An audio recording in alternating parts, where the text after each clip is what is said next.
Welcome to Will I Ever Learn Chinese? I'm Jeanette Sakel. In this episode, I'm looking at the excitement of the puzzle. As a field linguist, a typologist, a polyglot, and a multilingual in daily life, I could see a lot of links between my work and my language learning. Knowing a lot about other languages makes it easier to learn grammar and may even help to imagine yourself in a new language, to know what to possibly expect and what not to expect. Still, sometimes languages throw things at us that we didn't expect, for example click sounds in some African languages. But once you've learned a fair few languages, it becomes much more expected what you see, and you can't help but notice that languages, despite their many differences, have a lot of similarities. I have learned very small, endangered languages, but I have also learned languages with a lot of speakers. Would one type of language learning potentially be more important than another? Well, this is an interesting question, and people would argue that because of the endangerment of so many small languages across the world, there is a real need to learn these languages. Well, but is there? Let's unpack this a bit. There are approximately 7,000 or so languages spoken in the world today, depending on where we draw the line between a language and a dialect, of course. But most of these 7,000 or so languages are small community languages, spoken by only a handful of speakers, maybe up to a few hundred speakers. And most, if not all of these speakers, will be bilingual in another language. And often that other language is a dominant language, like in the Mosotén example. All speakers of Mosotén speak Spanish. So there's a dominant language, Spanish, and then there's the smaller indigenous language, Mosotén. And this dominant language is important in a range of ways. So, for example, for schooling, it's the language used at school. It's the language you need to speak in order to get a good job. And speakers very often feel the need to speak this dominant language, or at least their children to speak this dominant language well, in order to do well in life. Often that also means that the small indigenous language is seen as unimportant, sometimes even ridiculed.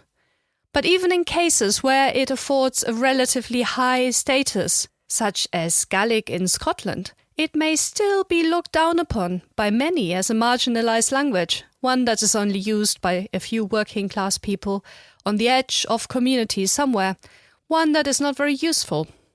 This often stands in contrast to the emblematic use of language in other environments. But often speakers from within a small community may think that way, and they may speak the majority language with their children.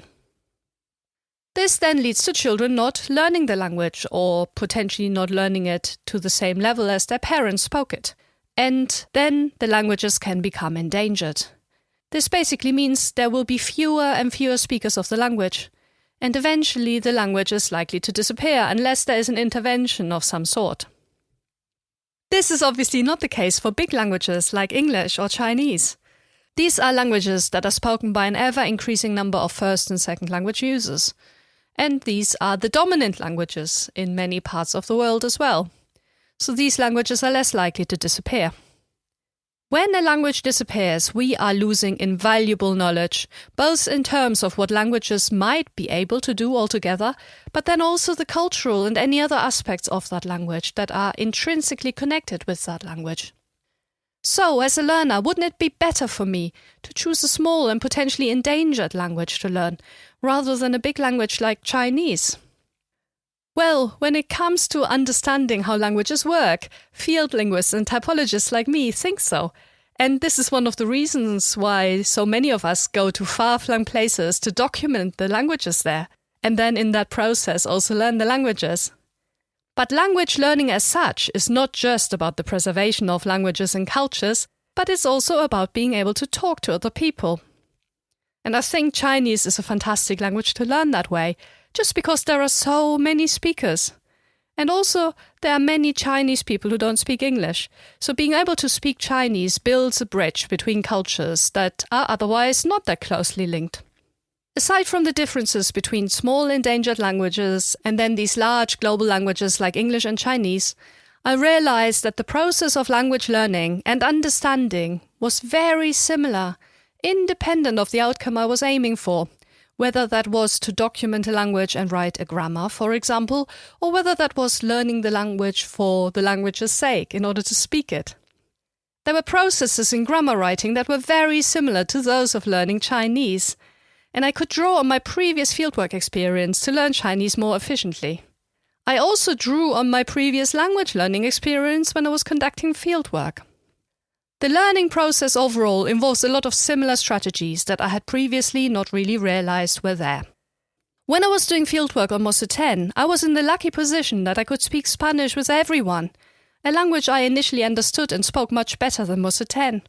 All Mosse 10 speakers I came across at the time were bilingual in Spanish and Mosse 10, so I could use Spanish as my working language. But, of course, there is a drawback as well, because I was seeing Mosse 10 through the lens of Spanish, and things could very easily get lost in translation. That's one of the reasons why some linguists advocate a so-called monolingual fieldwork method.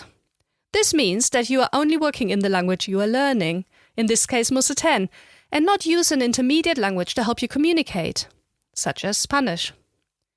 Now, in this case there may be less Spanish influence, but at the same time it will take much longer to do the fieldwork, because you first have to start from scratch and learn the other language in such a way that you're able to communicate and you're able to ask questions.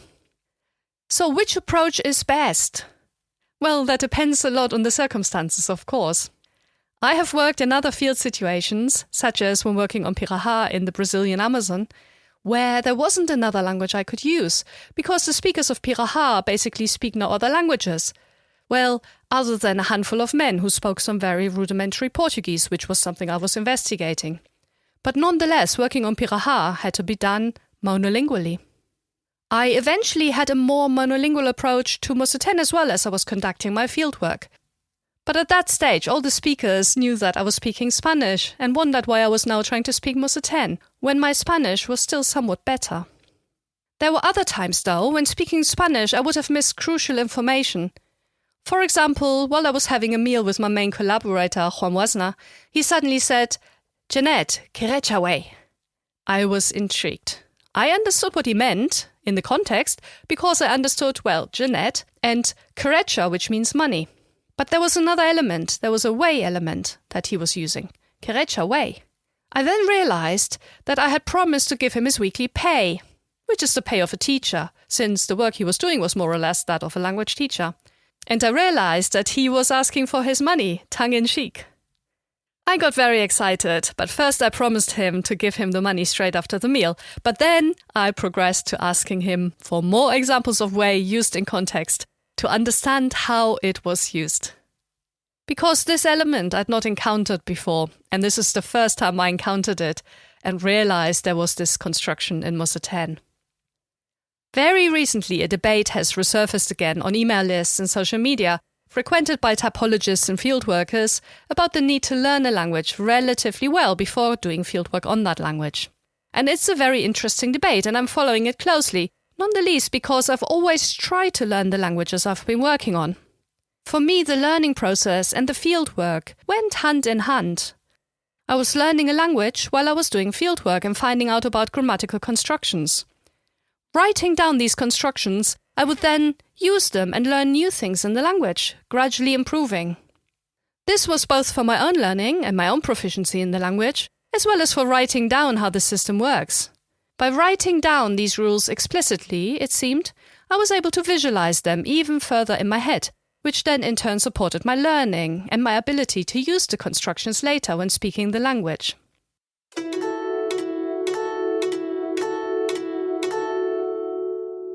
Doing monolingual fieldwork takes a long time. I realized that what I was doing with Chinese now was very much like monolingual fieldwork. Well, monolingual fieldwork light, I guess, because the learning program I was using was exclusively in Chinese and there were no explanations of grammatical rules or the like, and I had to learn the language through the language use as it was presented in the program. But rather than the chaos one encounters in a fieldwork situation, the program was built up pretty logically and was building on previously learned structures. Learning in this way felt very intuitive, but of course I also had a safety net that I did not have in the field, namely being able to just look up words in a dictionary. When learning a language to write a grammar, it is a long process. It takes time to fully understand the cultural underpinnings, and they're really important, and to get an understanding of the different structures in the language. And now I had been learning Chinese pretty intensively and still wasn't able to understand all the intricacies of its structures. Of course, this would take longer, and I did not have the native intuition in many cases either. Is it possible to write a grammar in such a vacuum where you're only just learning a language? Well, yes, but it comes with some drawbacks. You have an outsider perspective. So you can look at the language from the outside, but you may not always be able to understand the subtleties below the surface. One positive thing, though, is that as an outsider, you can reflect on the language more objectively, without your native speaker intuition being in the way. Yet, in recent years, field linguists from within the community have been greatly encouraged. This is getting away from the very colonizer perspective of flying in, doing the work, and then disappearing again. Of course, there's a place for the latter too, but the number of indigenous linguists, or at least speakers of indigenous languages, that are involved in linguistic work has really increased. And this is great because it, at the same time, increased our understanding of languages from within that, as an outsider, we wouldn't necessarily gain. So, this insider perspective, is it only useful in fieldwork, or could we apply this elsewhere? Well, some areas lend themselves to this better than others, that's for sure. Those of us who study language contact are very often multilingual. We juggle various languages at the same time, and when we communicate with one another, we use code switching and the like. And we quite often encounter interesting examples of borrowing or on-the-spot language transfer that are interesting to look at. And sometimes those examples make it into our publications as anecdotes. Yet the large majority of research in this field is not about our own language use, but rather observing what other people are doing. Introspection is quite interesting because it gives you a different insight into what is at stake and how things are happening. And in second language acquisition, I want to argue that this is really important. We often study second language acquisition by looking from the outside at what learners are doing on the inside. We look at the constructions they use when communicating, how they make use of all of their tools in their toolset in order to communicate. But by putting myself in the position of the learner, I was getting a different perspective on this topic. Using introspection and diaries, I understood how learning happens because I could review what I had experienced myself. This gave me a very different insight into the learning process itself. So, what have I learned in the process? Putting myself in the role of the learner has given me an intricate understanding of what it means to understand grammar.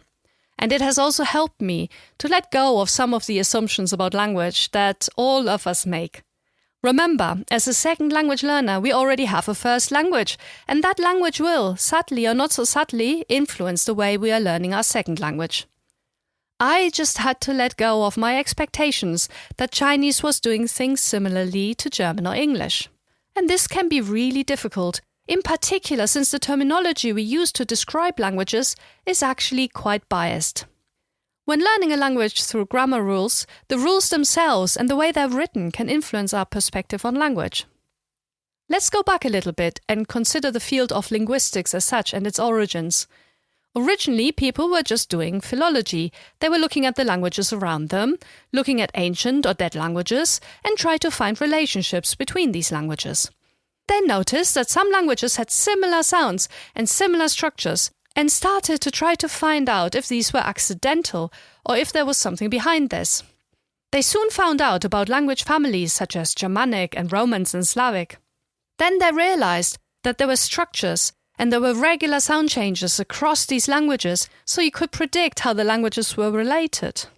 A link was established with Indic languages, and a common ancestor reconstructed. And then materials with the missing link, a language called Hittite, were found and showed that some of the assumptions were actually true, so what had been done was good. Linguistics at the time was very much about finding the similarities between languages. And also the field of grammar has been highly influenced by philosophical trends, first by Sanskrit, so Indian grammarians, and then through philosophers of the Greek and Latin eras, through to the linguists working on modern languages in the Western world. And some of the grammatical categories we sometimes assume to be common are actually quirks of the Indo-European language family that includes Sanskrit, Greek, Latin, and many Western languages. Once you start looking at language through the lens of what is common or possible in the languages of the world, you need a very different toolset, and the grammar you were relying on may not be the most suitable because it only represents the typical grammar of some languages. In the last episode, I mentioned that Chinese has no tense distinctions. So there's no I went, I go, and I will go. These are all expressed the same. Now I have to clarify this a bit. Do all languages have tense? Well, obviously not, because Chinese doesn't. So when we describe Chinese as having no tense, maybe what we should do instead is to say that some languages have a category called tense, and then the default is that other languages may not. Just because Latin and English have tense, we can't necessarily assume that all languages will have tense. We have to review what other languages are doing and get percentages of how many languages in the world use tense distinctions. This goes the other way around as well. Chinese has what is called a first-person plural inclusive. This means that the word Zanmen is used for I and you, and potentially others as well. There's another word, woman, which means I and others, or can also mean I and you. Woman is the more generic of the two words, so it can be used like we, us in English. But when I want to focus on something that only includes the speaker and the listener, I have the choice to use Zanmen in Chinese. This gives a very clear indication that the speaker and the listener are included in what is being referred to. Many languages around the world have this feature, so many languages have a first-person plural inclusive. Museten does as well. But not many Western languages have it, so it is seen as exotic, something to be pointed out as strange. But if we turn this one around, from a Chinese perspective, a language with tense distinctions is strange too, in a way. Having a more nuanced view of grammar, of what could be possible, is important when analyzing a language. Here, I want to argue that the same is the case for other areas of study, such as second language acquisition. I think we could be broader and take into account so much more information. Adding to the theoretical aspects of second language acquisition, we can include introspection and a level of understanding that may not always be available through carefully designed experiments alone. It can help us to determine whether the theories work for us, or whether there is something that we might have overlooked and could look into some more based on our personal experiences. Learning Chinese and then reflecting on Chinese, I am a member of the group of speakers under investigation, so I'm working with this group of speakers, but I'm also a member of this group of speakers at the same time. I have insights from my own language use, and I'm checking these insights scientifically by looking at the language use of others. I saw a link between the methods I was using in fieldwork and in my own learning of Chinese. Fieldwork arises from language learning. Language learning works well when done in a similar way to fieldwork, namely becoming aware of the structures and words learned, possibly even writing them down as one is learning them, or at least categorize them in the brain. Of course, language learning of big languages like Chinese has the advantage that when difficult words or structures appear, you can just cheat and look them up in a grammar book or dictionary. Linguistic fieldwork and language learning have one big thing in common, and this is the excitement of the puzzle. Being presented with a giant puzzle that is the language that I'm putting together in a new way, I'm figuring out little by little, getting better and better at it.